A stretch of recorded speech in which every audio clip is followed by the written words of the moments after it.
Les relations entre le Maroc et la Corée du Sud ont été établies en 1960 et n'ont cessé de se renforcer depuis.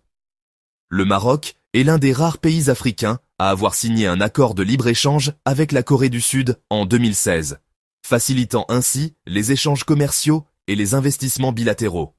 Depuis, plusieurs multinationales coréennes se sont implantées au Maroc, notamment dans les secteurs de l'automobile, Hyundai, Kia, de l'électronique, des télécommunications, ainsi que dans les énergies renouvelables.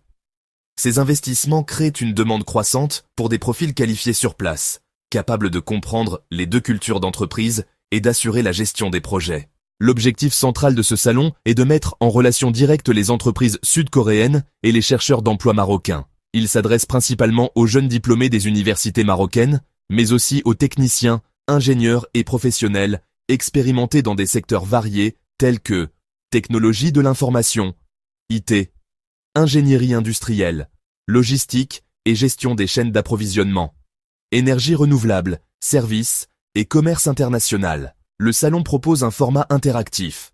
Les candidats pourront rencontrer les recruteurs lors d'entretiens, déposer leur CV, participer à des ateliers et découvrir les environnements de travail coréens, souvent perçus comme innovants et exigeants. Au-delà du recrutement immédiat, cet événement met en avant la formation continue et la mobilité professionnelle.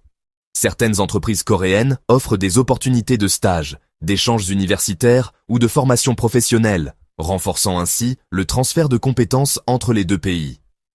La maîtrise du coréen, bien que non obligatoire, est encouragée et des programmes de formation linguistique sont en train d'être développés, notamment par l'Institut King Sejong, présent à Rabat. L'organisation de ce salon s'inscrit dans une stratégie plus large de la Corée du Sud pour renforcer sa présence économique en Afrique du Nord, une région clé pour les routes commerciales et les échanges internationaux. Le Maroc, en tant que hub industriel et logistique avec ses ports, Casablanca, Tanger Med, joue un rôle central. Cette dynamique profite également au Maroc, qui cherche à diversifier ses partenariats économiques et à stimuler son marché de l'emploi dans des secteurs à forte valeur ajoutée, favorisant ainsi sa vision de développement économique durable. Plusieurs représentants de la communauté d'affaires coréenne au Maroc ont salué cette initiative. Ce salon est une opportunité unique pour les jeunes Marocains de bâtir une carrière internationale sans forcément quitter leur pays, explique Madame Kim Hye-jin, directrice des ressources humaines chez Samsung, Maroc. Côté marocain, les étudiants et jeunes diplômés expriment un vif intérêt pour les perspectives ouvertes par cette coopération. Pouvoir travailler avec des entreprises coréennes, c'est découvrir une nouvelle culture, des méthodes de travail différentes et surtout accéder à des emplois de qualité, confie Youssef, ingénieur en informatique récemment diplômé. Le salon se tiendra dans un espace dédié de l'hôtel Hyatt Regency, avec plusieurs stands d'entreprise, des zones d'entretien et des salles de présentation. Les participants pourront également assister à des conférences sur le marché du travail coréen et les perspectives d'emploi dans la région. L'ambassade de Corée du Sud a mobilisé une équipe dédiée pour accompagner les candidats dans leur préparation, notamment en proposant des ateliers de rédaction de CV et de simulation d'entretien. Cette première édition devrait être suivie d'autres événements similaires, avec l'objectif de bâtir un réseau durable de coopération professionnelle entre la Corée du Sud et le Maroc. Elle ouvre également la voie à une intégration plus forte des jeunes Marocains dans la dynamique économique globale, tout en consolidant les liens culturels et sociaux entre les deux nations. Le salon de l'emploi coréen du 25 mai 2025 à Casablanca n'est pas qu'une simple foire au recrutement. C'est le signe tangible d'une volonté commune de bâtir un partenariat solide et équilibré, où le capital humain est au centre des préoccupations.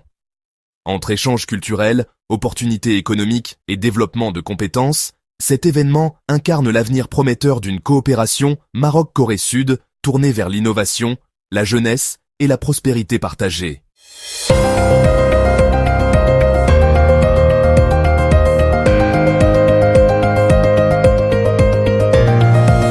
Tension dans les rayons. Les producteurs français de tomates dénoncent la concurrence marocaine déloyale. Avignon. Mai 2025. La colère gronde parmi les agriculteurs français, en particulier ceux du sud de la France, face à ce qu'ils considèrent comme une concurrence de plus en plus intenable venant du Maroc. Au cœur de cette tension, les importations massives de tomates marocaines, disponibles en grande quantité dans les rayons des grandes surfaces françaises à des prix imbattables. Mobilisation à Avignon, des producteurs en action. C'est dans ce contexte que des producteurs de tomates du Vaucluse et des Bouches-du-Rhône, deux bastions historiques du maraîchage en France, ont décidé de hausser le ton. Le samedi 18 mai 2025, une vingtaine d'agriculteurs ont organisé une action symbolique dans un hypermarché Carrefour situé à Avignon. Armés de pancartes, de bannières et de cajots remplis de tomates locales, ils ont mené une opération de sensibilisation pacifique visant à informer les consommateurs sur les conséquences économiques et sociales de l'achat de produits importés à bas prix, notamment ceux en provenance du Maroc. Ce n'est pas une attaque contre les producteurs marocains, mais un appel à l'aide pour notre survie, a déclaré un des manifestants. Des écarts de prix jugés insupportables. Le principal grief des producteurs français concerne les écarts de coûts de production.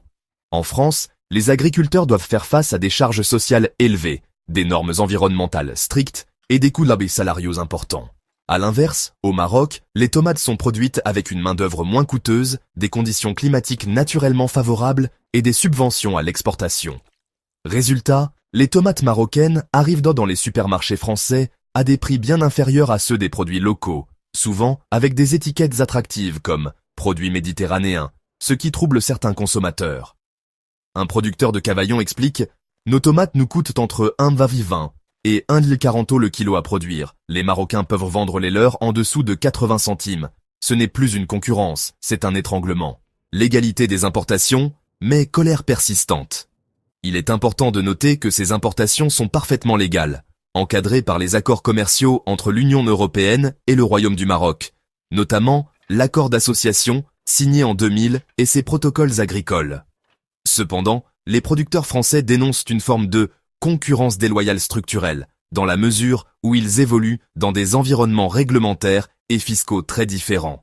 Ce que nous demandons, ce n'est pas de fermer les frontières, mais d'introduire des clauses miroirs, c'est-à-dire d'exiger que les produits importés répondent aux mêmes normes que nous, explique un représentant de la FDSEA, Fédération départementale des syndicats d'exploitants agricoles. Les enseignes de grande distribution pointées du doigt, la grogne s'adresse aussi aux enseignes de la grande distribution, comme Carrefour, Intermarché ou Leclerc, qui privilégient de plus en plus des produits importés à bas coût pour attirer les consommateurs avec des promotions agressives. Les producteurs locaux estiment que ces choix commerciaux fragilisent l'agriculture française et menacent l'avenir de filières entières, déjà touchées par la hausse des coûts de l'énergie, l'inflation et la sécheresse. Appel à une consommation responsable et locale. Les agriculteurs présents lors de la mobilisation d'Avignon ont appelé les consommateurs à faire un choix patriotique ou éthique en privilégiant les circuits courts, les produits de saison et les productions locales. Derrière une tomate vendue à 0,99 € d'origine Maroc, il y a peut-être un agriculteur français qui abandonne son métier. Il faut que les Français en prennent conscience, insiste l'un d'eux. Une tension qui s'inscrit dans un contexte européen plus large. Cette mobilisation ne survient pas de manière isolée. Depuis plusieurs mois, des tensions similaires ont été observées en Espagne, en Italie et en Belgique, où les agriculteurs dénoncent eux aussi la pression des importations agricoles provenant du sud de la Méditerranée ou d'Amérique latine.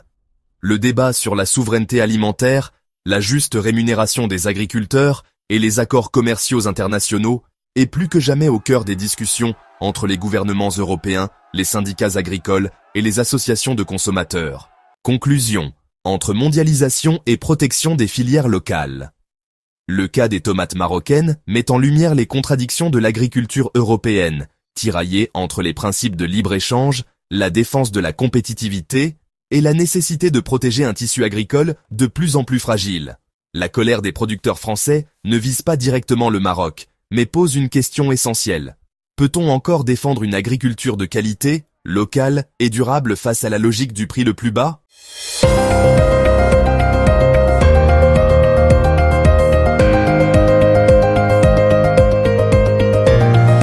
Naïf Al-Rajhi Investment et TGCC s'allient pour bâtir l'avenir urbain de l'Arabie Saoudite, une alliance stratégique maroco-saoudienne sous le signe de la vision 2030, Riyad, Casablanca, mai 2025. Un nouveau tournant stratégique vient renforcer les liens économiques entre le Maroc et l'Arabie Saoudite dans le secteur de l'immobilier et des grands travaux. La société saoudienne Naïf Al-Rajhi Investment, l'un des plus importants groupes d'investissement privés du royaume wahhabite, a officialisé un partenariat majeur avec TGCC Middle East, la filiale régionale du géant marocain du BTP. Ce rapprochement, annoncé le 19 mai 2025, marque une étape significative dans l'expansion des entreprises marocaines dans le Golfe et s'inscrit dans un contexte plus large, celui de la vision 2030, la feuille de route ambitieuse de l'Arabie saoudite, visant à transformer son modèle économique et urbain. Un partenariat né d'objectifs communs, innovation, durabilité et excellence. À travers cette alliance, Naïf Al Rajhi Investment et TGCC entendent co-développer une série de projets immobiliers de grande envergure en Arabie saoudite. Leur ambition est double, contribuer à l'effort de transformation urbaine du pays, tout en créant un modèle de développement durable inspiré des meilleures pratiques internationales. Selon le communiqué officiel, ce partenariat stratégique repose sur la complémentarité des expertises. Naïf Al Rajhi Investment apporte sa maîtrise du marché saoudien, sa capacité de financement et son réseau institutionnel, tandis que TGCC apporte son savoir-faire en matière d'exécution de projets complexes, sa rigueur technique et son expérience confirmée sur les marchés africains et internationaux. Naïf Al Rajhi bâtir au-delà de l'immobilier. Naïf Saleh Al Rajhi, président-directeur général du groupe saoudien, est un homme d'affaires connu pour ses investissements dans l'immobilier, mais aussi dans la finance, la technologie et le sport. Il a exprimé un fort enthousiasme quant à cette alliance avec un acteur marocain. Cette collaboration s'inscrit dans notre volonté de bâtir des environnements urbains à la fois modernes, intelligents et durables. Elle répond aux besoins émergents d'une population jeune, urbaine et exigeante.